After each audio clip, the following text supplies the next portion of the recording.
Hi everyone, welcome to my channel. Welcome back to my channel. I'm Donna Norris, Soul Level Intuitive. Hi, and I'm Bree Swanson, and I'm a small medium at large. Yeah, so good to have you back, Bree. And we are here to talk about birthstones for September. I know the typical traditional birthstone is sapphire. Sapphires come in all colors, but we're going to talk today about the blue sapphire, which is the one that's mentioned most often in relative to being a September birthstone. And then we've got a few others from other calendars, other cultures, other times in our world history that are also really cool and interesting options for September people.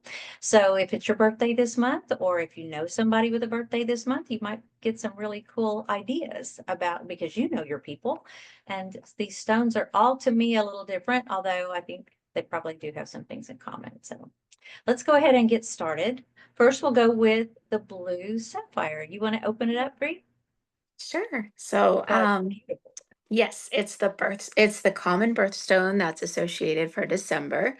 It is long associated with kings and queens, and Yes. ancient Persians also believed that the sky was blue because it reflected the color of the sapphire.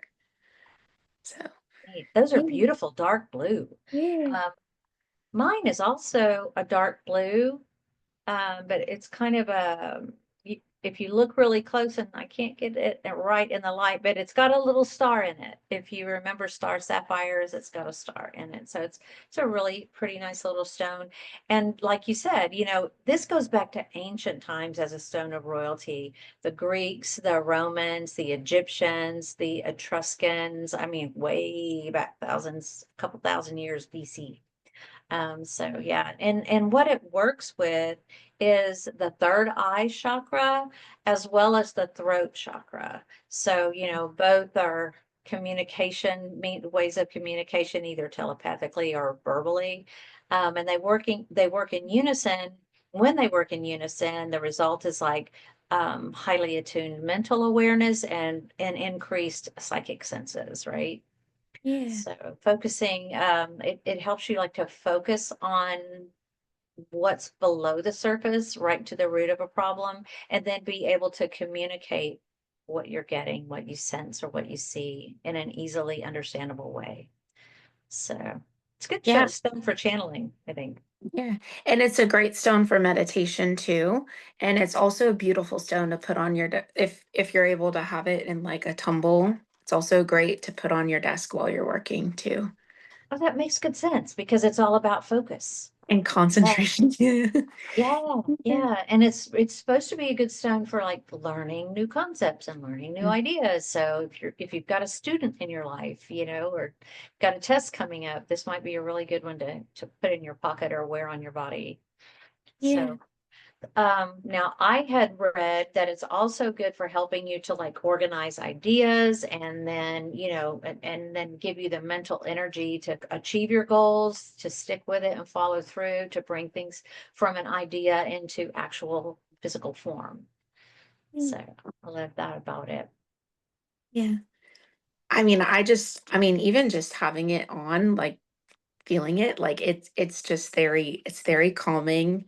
Yeah. I definitely feel like I know just a little bit more through my team and my guides when I have it on. Um, even though at this point I'm really just trusting what my guides have to say. Um, it's just beautiful to work with. Yeah. It elevates, you do feel elevated, like it just raises your vibration. It's a beautiful, beautiful stone. So it focuses a lot on those upper chakras of communication. And I had read also that physically, from a physical standpoint, it's good to help with headaches. And like if you've got vertigo or, a little wobbly in the balance area, it's really good to help stabilize that and work with you with your headaches. So good one, good all around stone. Hope you like Yeah. that. So next, I would love to talk about, it's really interesting that the stone is called sardonyx. Now, it was in the August calendar, and it kind of, because of the the culture that it was in. They didn't follow the same Gregorian calendar that we do now. Like the month of August and the month of September kind of overlapped a lot. So I put it in September as well as a stone. It's a form of chalcedony, and it comes in a Yeah. bunch of different colors. Now, yeah, it's very close to carnelian, which is an orange stone, but she's got it in this really cool color, black and white, high contrast, gorgeous Yeah. stone. So Yeah. I we're, just liked this one because it was yeah. very cool looking. How do you use it? Do you have it on your desk or in your house or? So for me, it's a good talisman to like boost confidence for me. So if I'm like on my way to go do something, I'll just like hold it, like because it just feels really good in the hand, and then Yeah, just kind of like um mentally prep myself, mentally prepare, sometimes even like mirror work, like actually talking to myself in the mirror and like using this. yeah, Um, it's very beneficial for um making sure that you have the ability to follow through with what you want to do. yeah. It works with the root chakra and the sacral chakra, so that makes a lot of sense. It's good to help you feel secure and grounded and, ready to take on. And back in the day, and way back in ancient times, they used to put it on breastplates for soldiers and armor and even on their horses and on the tack for the horses for courage in battle, Yeah. confidence, getting back to the whole Yes. confidence thing. Yeah. Yeah. Yeah, giving you that willingness to take the leap and move forward with the dream and try to bring it into fruition too. So that's really good. And you can also place it on your front door for protection as well, or Oh, near your front door, or if you have like a little bowl of rocks, crystals that are like near that area too, um, to help like safeguard your home. Um, and that's then you really can good to also, know. It's so like a protection stone in that sense. yeah, and then you can also use it in manifestation rituals where you need like persistence in something. Okay, that makes sense. And now I had read when I was looking at physical things, like because I always like to see if there's something that people use it for in the alchemy of physical, healing. And it's for detoxing from alcohol and drugs. It's used a lot for that, and also emotionally breaking negative habits and hurtful habits. Sometimes we're our own worst enemy. So if you're trying to be kinder to yourself and practice a little self-love, this might be a really good stone to carry for a bit. Hmm. I mean, in that sense too, I mean, yeah, great, even emotional health stone. Let's Yep, rewire the brain together. exactly. So last but not least, we just have one more, and it's such a pretty stone. And I'm really lucky because the sample of it that I have, I actually got from you. So Yeah. yeah, it's called kunzite. And Oh, we talked about it earlier in the year when we were talking about stones for relationships and stuff. And it's such a pretty soft pink, pastel pink color. It also comes in lilac, like a soft lavender color. This is mine. It's got little butterflies on each side. yeah, Bree's got a pretty tumble. yeah. Yeah.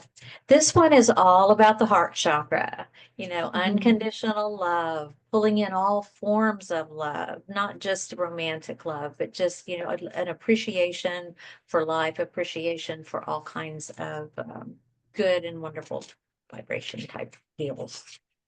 So Yeah.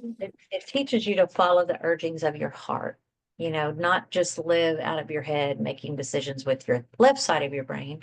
Get into your sensing side and feel into those decisions before you make them and see if it resonates with your soul, you know.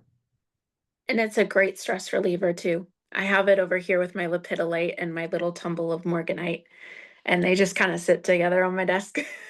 Oh, nice. Yeah, Yeah. it's great for shifting into like positive self-expression and peace and calm. So, yeah, Yeah. I've been wearing it a lot. I actually had to go get it out of my car because I just got back from a pretty long road trip and it was in the console. Oh, So I took it with me on my trip. So I love it. yeah. But it was discovered in California in 1602, and it was, I guess, known as the California had kunzite. really Yeah. It was known as it's known as the evening stone because it glows beautifully in the fading light. So, cool. yeah, it's That's pretty. It's supposed to bring about like emotional healing too from, from heartbreaks. So if you've just had a breakup or if, you've got some kind of just getting past a rough patch, this is a really good one to help you, come back to center and Mhm. realize, that you are lovable. The world is not altogether a bad place. And, there's still some good things and good hope and good love out there for you to experience. Yeah. So Oh, hey, Donna, did I say 1602 or 1902? you Because said 1602, and I was thinking, I'm were there people 1902. there? I'm sorry. I just caught that now. I'm like, wait a second. Little too far Okay. ahead. I was wondering. Yeah, now that makes a lot of sense, a lot more Yeah. sense. Yeah. Yeah. So I just wanted to clarify for, Yeah, there was a lot of mining going on. Yeah, those are the gold rush days still, or the Yeah. last, years of the gold rush too. So that makes sense. A lot of digging around going on in California back then. Yeah. So yeah. Yeah. So anyway, that's really all we have. Now you mentioned earlier that you said that there were some things that these stones have in common. Yes. What's the So denominator here? So all of these three crystals share like really perfect themes for September. So there is strength through alignment, which is September for the mind, sardonyx for the body, and kunzite for the heart. That Yeah. makes sense. Yeah. And then there's also protection and integrity, so shielding your energy while helping you stand in your own truth. Mhm. And then balance in transition, because September is a threshold month, That's right. moving from summer to autumn, and these stones guide us with wisdom, courage, and compassion through these changes. So, yeah. And right now, this month, we're kind of in eclipse season, which is also about transitions and changes and things like that. So the planets are realigning. Makes sense. So Hmm. we have three good choices. It doesn't even have to be your birthday this month. If you just like these stones and you love the energy that comes along with them, please pick some up. I don't think, well, maybe sapphire could get a little pricey if you wanted to get gem quality, faceted. Those Yeah. could get a little expensive, but you can still find them in the ways that we have them, the tumble Yeah. and then those beautiful cut stones that you Yeah. have. Yeah. And this isn't even like, I mean, this was through, I believe, Etsy, and they've got, you know, Well it made. was It's really pretty, nice. pretty reasonable price too. I think it was in like 30s, 40s. So, Good. I mean, it's out there. Um, as we say, do your research when you're buying. Yeah. Make Oh, I sure found that another really good supplier too, by the way. If very cool. anybody's looking for a place to get their stones, Gem Select, gemselect.com. They have where they found it, how it was sourced, the hardness. They talk a lot about, the science of the stone and stuff, and they have all different shapes and sizes and price points. So if you want jewelry, something that's already cut to put in a piece of jewelry, or if you just want to tumble, they've got it all. Got a huge inventory. So it's really neat. Website's easy to navigate too. Anyway, yeah. So you guys have a great rest of the month. And if you're looking for next month, it's already in the crystal videos section of my channel. So please, I hope you'll hit like, hit subscribe, and then you can go through and listen to all of our crystal videos. We have, I think, close to 100 now. So yeah, come check us out and we'll see you next time. Thanks See for ya. tuning in, y'all. Bye for Happy now. September. Yeah. Bye.